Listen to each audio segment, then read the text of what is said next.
तो स्वागत है आप सबका मेरे YouTube चैनल में और आशा करता हूँ कि आप सब बिल्कुल अच्छे से होंगे। तो आज का मेरा जो वीडियो है वो ये है कि कई सारे कस्टमर जो है हम जब पीसी इंस्टॉल के लिए जाते हैं या सर्विस के लिए जाते हैं तो कई बार क्या होता है कि कस्टमर जो है हमसे पूछते हैं कि कौन सा एसी जो है लेना चाहिए और कौन सा एसी अच्छा है। ठीक है, तो इसी पर जो है मैं एक आज आपको जानकारी देने वाला हूँ, क्योंकि काफ़ी सालों से जो है मैं एसी के लाइन में काम कर रहा हूँ। करीब 2008 से मैं एसी के लाइन में काम कर रहा हूँ। तो मैं आपको बताना चाहता हूँ कि जब पहले के जो एसी थे बहुत अच्छे थे, बहुत 12 साल 15 साल 20-20 साल जो है एसी चलता था। लेकिन आज के टाइम पे जो है एसी का जो क्वालिटी है वो नहीं रह चुका है अभी। तो कई बार क्या होता है, साल भर भी एसी लेकर नहीं होता है और एसी के अंदर जो है खराबी आना शुरू हो जाता है। तो वही मैं आपको बताने वाला हूँ कि अगर आप एक एसी लेना चाहते हैं तो आपको कौन सा एसी लेना चाहिए, या फिर अगर मेरे नए मैकेनिक लोग हैं तो वो कहीं पर जाते हैं तो वो भी अपने कस्टमर को सजेस्ट कर सकते हैं कि कौन सा एसी आपको लेना चाहिए या फिर नहीं लेना चाहिए।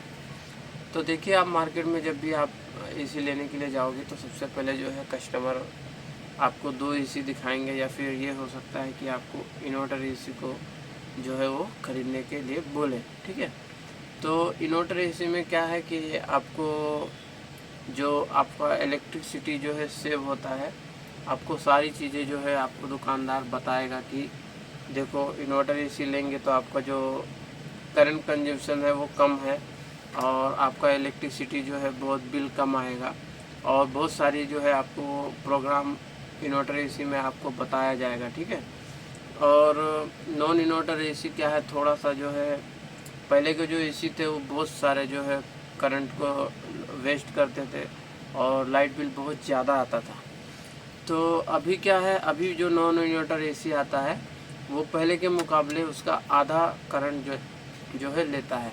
ठीक है, तो अभी मैं बताना ये चाह रहा हूँ कि अगर आप एसी लेना चाहते हैं तो पहले आपका घर का जो साइज़ है वो आपको एक बार सोचना पड़ेगा कि जैसे आपको 1.5 टन लेना है या 1 टन लेना है या 2 टन लेना है, तो आप एरिया के हिसाब से आपको लेना पड़ेगा। तो सबसे पहली बात तो ये है कि अगर आप एसी लेने का सोच रहे हैं, एसी लेना है, तो जहाँ तक हो सकता है आपको जो है नॉन इन्वर्टर एसी लेना अच्छा होगा, सबसे बेस्ट होगा। इसलिए कि नॉन इन्वर्टर एसी में जो है बहुत सारे फ़ायदे हैं, आपको मैं बता देता हूँ। जैसे कि मान लीजिए आपने नॉन इन्वर्टर एसी लिया है, ठीक है, कोई भी ब्रांड हो सकता है, आप पैसे के हिसाब से आप कोई भी ब्रांड ले सकते हैं। तो अभी फ़िलहाल जो है सबसे अच्छा ब्रांड जो है वो मित्सुबिशी इलेक्ट्रिक है, और फिर डाइकिन है, ओ जनरल है, बहुत सारे जो है वनिडा है, वोल्टास है, कैरियर है, बहुत सारे, सब अच्छे ही है। लेकिन अभी जो नंबर 1 चलता है वो मित्सुबिशी इलेक्ट्रिक का एसी बहुत ज़्यादा अच्छा चलता है। और जहाँ भी मैं जाता हूँ लगाने के लिए, आप मेरे चैनल में आप देख सकते हैं कि आपको ज़्यादा जो वीडियो मिलेंगे आपको मित्सुबिशी इलेक्ट्रिक के ही मिलेंगे, क्योंकि उनकी जो क्वालिटी है बहुत अच्छी होती है। ठीक है, तो क्या होता है कि नॉन इन्वर्टर में एक फ़ायदा है आपका कि बाय चांस आपका कुछ प्रॉब्लम आ गया, कुछ ख़राबी आ गया, तो आपका जो ख़र्चा है वो कम में हो जाएगा। ठीक है, और इन्वर्टर एसी कैसा है कि वो पूरा बेस्ड होता है पीसीबी सर्किट पे, और उसके हर एक चीज़ सेंसर से काम करते हैं। जैसे कि आप मान लीजिए कि कंप्रेसर है वो डीसी होता है इन्वर्टर, कई में तो एसी भी होता है, लेकिन 90% आपको डीसी कंप्रेसर ही देखने को मिलेगा, जो कि जल्दी ख़राब नहीं होता है। ठीक है, वो भी एक बात है कि जल्दी ख़राब नहीं होता है। लेकिन अभी मान लीजिए कि आपने इन्वर्टर एसी लिया है तो आपको उसमें बहुत सारे फॉल्ट उसमें आते हैं, रूम सेंसर और बहुत सारे आपको फॉल्ट आएंगे। और कई बार आपको क्या होता है कि आपका जो सर्किट है वो रिपेयरेबल नहीं होता है, और वो रिपेयर नहीं ही होता है, और नया जो सर्किट आप लेने जाएंगे तो उसका कॉस्ट बहुत ज़्यादा बैठ जाता है, बहुत ही ज़्यादा बैठ जाता है। कई बार क्या होता है कि कस्टमर 2-3 साल भी एसी नहीं चला पाता इन्वर्टर का, और उसके जो सर्किट ख़राब होने के बाद उसको एसी जो है दूसरी लेनी पड़ती है। तो इसीलिए मैं ये वीडियो बना रहा हूँ कि आप लोग जो है अगर चांस से जहाँ तक हो सकता है तो आप उसको नॉन इन्वर्टर एसी लें, क्योंकि अभी के जो नॉन इन्वर्टर एसी आता है उसमें आपको ज़्यादा एनर्जी लॉस्ट नहीं होता है, लगभग तो इन्वर्टर से थोड़ा लगभग आसपास ही रहता है। ठीक है, तो जहाँ तक हो सकता है आप नॉन इन्वर्टर एसी लें, वो आपको ज़्यादा बेस्ट रहेगा। थोड़ा सा आपको अगर एनर्जी थोड़ी सी लॉस्ट होती है तो उसमें आपको फ़ायदा भी है। अगर आप इन्वर्टर एसी ले लेते हैं अगर एनर्जी बचाने के चक्कर में, तो आपका आगे चल के बहुत ज़्यादा लॉस होने वाला है। ठीक है, तो मैं किसी एसी की जो है बुराई नहीं कर रहा हूँ, तो हर एसी का एक फ़ायदा है और एक नुकसान भी है, तो मैं ये बताना चाह रहा हूँ, आपके ऊपर है। मैं तो बस एक नॉलेज आपको दे रहा हूँ, क्योंकि मैं इस लाइन में काफ़ी सालों से हूँ, तो बता रहा हूँ, आपके ऊपर है। लेकिन मेरा जो मानना है, मेरा जो बताना है वो यही है कि अगर आप एसी लेना चाह रहे हैं तो आप जो है नॉन इन्वर्टर की तरफ जाएं, क्योंकि पहले जो हमारा एसी आता था, अभी क्या R22 गैस आता था उसके अंदर, तो वो ऑलरेडी बंद हो चुका है। अब जितने भी एसी आपको मिलेंगे उनके अंदर आपको R32 या R410 ये दोनों गैस ही आपको देखने को मिलेगा। तो जब गैस भी चेंज हो चुका है, कंप्रेसर भी चेंज हो चुके हैं, तो अब क्या है, जो पहले 10 एम्पेयर जो 10 एम्पेयर एसी लेता था वो आज के टाइम पे 7 एम्पेयर लेता है। तो आप सोचिए ना कि 3 एम्पेयर का जो है वो फ़र्क हो चुका है पहले से ही। तो करंट कंजम्पशन जो है पहले से कम हो रहा है। अब वही इन्वर्टर एसी में जैसे मान लीजिए नॉन इन्वर्टर एसी आपका 9 एम्पेयर ले रहा है। ठीक है, नॉन इन्वर्टर एसी आपका 9 एम्पेयर ले रहा है, और वही चीज़ जो इन्वर्टर एसी है वो आपका 7 एम्पेयर लेगा। ठीक है, तो 2-3 एम्पेयर का आपका फ़र्क हो जाता है, वो बात सही है। लेकिन आप कितना चलाते हो कितना नहीं चलाते हो आपके ऊपर डिपेंड करता है। फिर भी अगर 7 की जगह पे 9 एम्पेयर आपका नॉन इन्वर्टर एसी ले रहा है, तो कहीं ना कहीं वो आपको आगे चल कर फ़ायदा देगा। अगर वो कुछ ख़राब हो जाता है छोटा मोटा, तो आपको जो है सस्ते में आपका काम हो सकता है। लेकिन इन्वर्टर एसी आपका एक बार ख़राब हो गया, कंप्रेसर ख़राब हो गया, या फ़ैन मोटर ख़राब हो गया, या पीसीबी ख़राब हो गया, तो एक आपको बड़ा सा नुकसान एक आपको अचानक आ सकता है। और कई बार क्या होता है, पीसीबी रिपेयरिंग के लिए जब जाता है तो हफ्ता 8 दिन आपको ऐसे ही लग जाता है, तब तक आपकी एसी जो है वो बंद रहती है। तो आप जब भी एसी लें नॉन इन्वर्टर की तरफ ज़्यादा जाए। कौन सा भी ब्रांड लो, मैं कोई ब्रांड का नाम नहीं बता रहा हूँ आपको, कौन सा भी ब्रांड आप ले सकते हैं, लेकिन नॉन इन्वर्टर लें।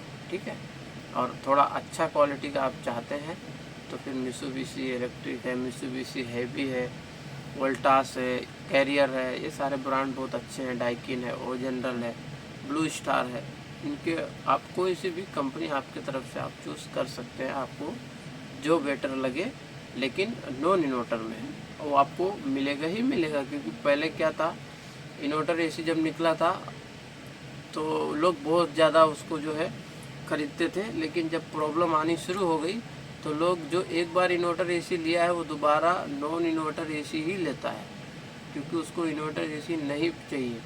क्योंकि एक बार प्रॉब्लम आ गई तो 2-3 दिन एसी बंद ही रहता है, क्योंकि उसके ज़्यादा सब चीज़ में आपको सेंसर देखने को मिलेंगे।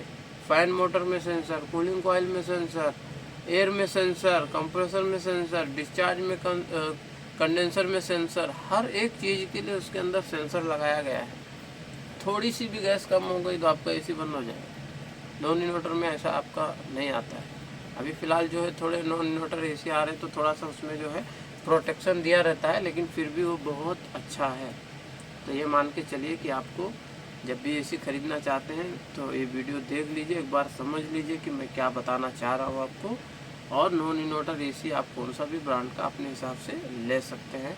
तो मैं आज यही बताना चाह रहा था कि बहुत सारे लोगों जब मैं कस्टमर के घर पे जाता हूँ तो मुझसे पूछते हैं कि भैया कौन सा एसी अच्छा रहेगा। अब मैं देखता हूँ कि भाई साहब ने वनीडा ले लिया है, वोल्टास ले लिया है, तो मैं अब ये तो नहीं बोल सकता हूँ कि वनीडा ख़राब है, वोल्टास ख़राब है, क्योंकि भाई वो ब्रांड भी अच्छी है, चलती है, बहुत जगह लगे हुए होते हैं, लेकिन वो क्या है, इन्वर्टर होते हैं। अब भाई इन्वर्टर तो बहुत प्रॉब्लम। और ये बात है कि कोई एसी तो है, मैंने एक पैनासोनिक का एसी लगाया था, करीब 2014 में लगाया था। 2014 में इन्वर्टर एसी जब पहले स्टार्टिंग में निकला था, 22 नंबर था, उसके अंदर गैस आता था, वो था डाइकिन का।